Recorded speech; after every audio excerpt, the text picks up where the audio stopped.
शुरुआत जिस तरह से एक देश एक चुनाव है, इसमें एक तो कुछ भी नहीं दिख रहा है, क्योंकि इसमें जिस तरह की प्रतिक्रियाएं आ रही हैं वो अनेक हैं और वो ये बिल्कुल साबित कर रही है कि इसमें आने वाले समय पर भी घमासान रहेगा। वारिस पठान साहब, आपके साथ शुरुआत कर रही हूं क्योंकि आपके नेता कह रहे हैं वन नेशन वन इलेक्शन नहीं है, तानाशाही ला रहे हैं। सर, कैसे ये तानाशाही है? जी देखिए, ये बिल जो इंट्रोड्यूस किया है ये असंवैधानिक है। संविधान का जो मूल ढांचा है फेडरलिज्म का उसको खत्म करता है। One nation one election impractical चीज़ है और ये तो जो रीजनल पार्टीज है उसको खत्म करने के लिए लाया जा रहा है। ये सिर्फ नरेंद्र मोदी जी ने बोल दिया कि नहीं मुझे देश में वन नेशन वन इलेक्शन चाहिए, बस लेकर आ जा रहे। कैसा करेंगे आप एक राज्य के अंदर कितनी बार एक चरण में चुनाव नहीं कर सकते आप, और आप उस राज्य के अंदर बोलते हो कि हम जाके सीधा वन नेशन वन इलेक्शन करवाएंगे।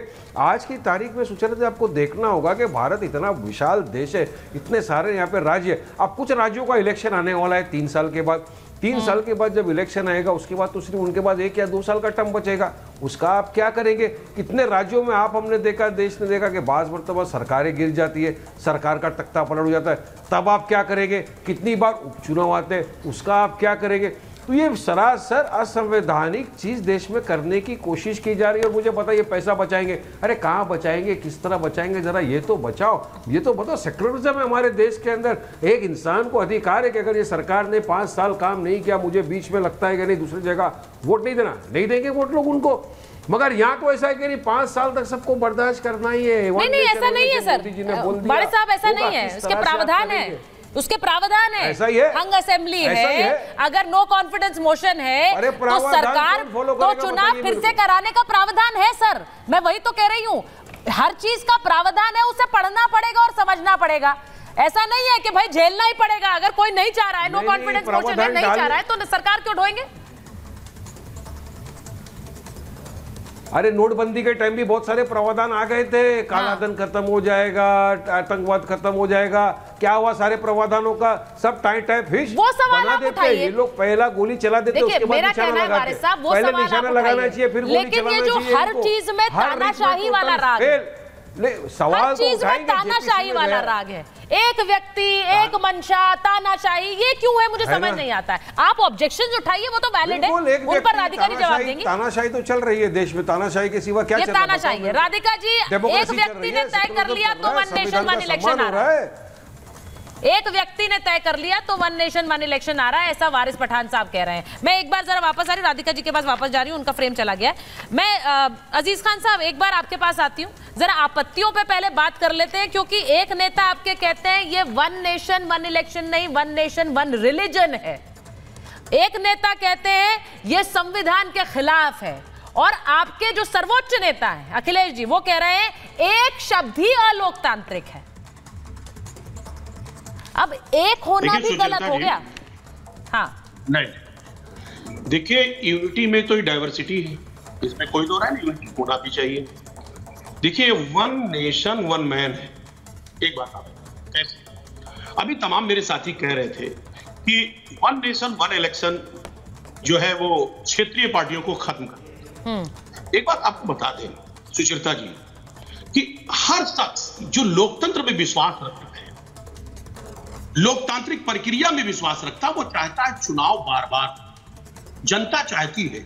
आप देखिए ना कि अगर क्षेत्रीय चुनाव बार बार होंगे, 5 साल में उसका रोटेशन होगा, तो वहां अलग अलग स्कीमें आएंगी, लोगों को फायदा होगा।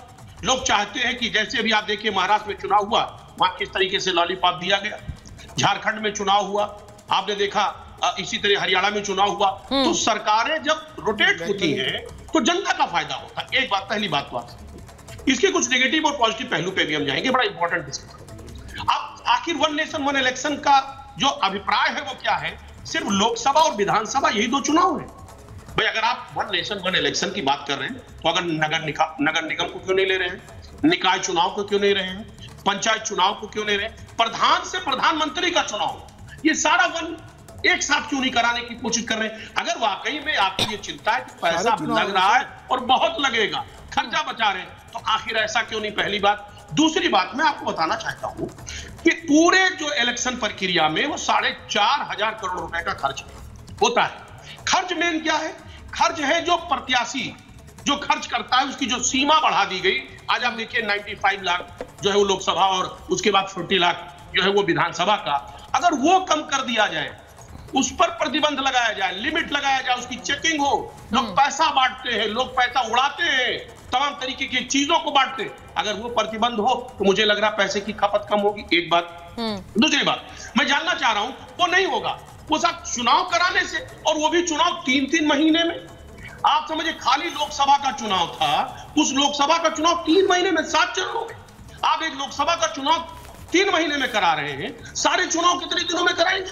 और दूसरी बात आप इस बात को समझिए, 3 स्टेट में चुनाव था, महाराष्ट्र में था, झारखंड में था, कश्मीर, 3 स्टेट का एक साथ तो आप करा नहीं पा रहे हैं। पूरे देश का चुनाव, इतना बड़ा चुनाव कैसे करा पाएंगे? और मौसम देख के आप चुनाव का रुख भी बदलते हैं, त्योहारों को भी। जो इंटरेस्टिंग मुझे लग रहा है कि साहब अब त्योहार आ गए, अरे सुनिए ना, बड़ा इंपॉर्टेंट। देखिए मुझे जो इंटरेस्टिंग लग रहा है अजीज साहब, वो ये लग रहा है कि चाहे आप हो या वारिस साहब हो, आप लोग उसकी टेक्निकल खामियां गिनवा रहे हैं, जो कि गिनवानी जरूरी है, और उसका जवाब भी एनडीए और बीजेपी सरकार दे। लेकिन जो आरोप सर संसद में लग रहे हैं, वो टेक्निकलिटीज को लेकर नहीं है, वो तानाशाही वाले आरोप हैं। वो आरोप ये है कि एक व्यक्ति अपनी मंशा को पूरा करने के लिए, तो ये वाले आरोप कहां हैं सर? इन पर तो चर्चा हो रही है, इसीलिए जेपीसी गठित है।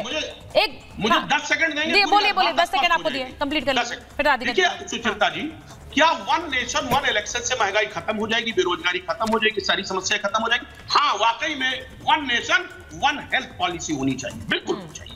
गरीबों के लिए अलग और अमीरों के लिए अलग। अजीज खान साहब, एक मिनट, होल्ड इट देयर। अगर मैं आपको लिख के दे रही हूं, अगर आज नरेंद्र मोदी 1 नेशन 1 हेल्थ ले आए, तो क्योंकि वो मोदी लाएंगे आप उसका भी विरोध करेंगे, ये भी बता सकती हूँ आपको, ये भी बता सकती हूँ। आज तक कौन से बिल का समर्थन किया आपने खुलकर? कौन से बिल का खुलकर समर्थन किया है, बता दीजिए जरा। आप बैठे हैं, वारिस साहब बैठे हुए हैं, मुझे बताइए किस बिल का खुलकर समर्थन किया है जिसमें आपने कहा हो कि मोदी के साथ है या इस सरकार के साथ है? नहीं किया है सर, ये फैक्ट है। सुचेता जी, आपके मंच पे बात हो रही है और डंके के चोट पे हो रही है, क्योंकि आप देश की बड़ी पत्रकार हैं। समर्थन करें, एक सेकंड पहले राधिका जी काम करते हैं, कैसे समर्थन किया जाएगा? नहीं, समर्थन कब किया है वारिस साहब? सवाल वही तो है, कब किया है आपने समर्थन? एक मुझे बिल बता दीजिए, एक कानून बता दीजिए, या एक कोई ऐसी पॉलिसी बता दीजिए कि समर्थन किया हो। अच्छा, जब कैसे होता है सुनिए ना, अब मैं बताऊं। वारिस साहब बोलिए। अच्छा एक मिनट, वारिस साहब का एक बहुत छोटा सा रिएक्शन ले रही, राधिका जी के पास जाना है मुझे। हाँ, आ रहा हूं। नारी शक्ति, बोलिए आप मुझे बताइए, ट्रिपल तलाक का बिल इंट्रोड्यूस करने के बाद आज मुसलमान औरतों को पूछिए कितनी तकलीफ में उनको burden lies on them to prove के भाई ठीक है हमारे को तलाक दिया है 3 मरतबा, उसके आदमी को डाल दिया आपने उठा के जेल में, क्या बाहर आके औरत को एक्सेप्ट करेगा? क्या जेल में चला गया वो क्या करेंगे? तो ये जो कानून लाते हैं ना, मैंने जैसे आपको पहले भी बताया कि अच्छा, तो आपने ट्रिपल तलाक वाली बात कर दी। लीजिए राधिका।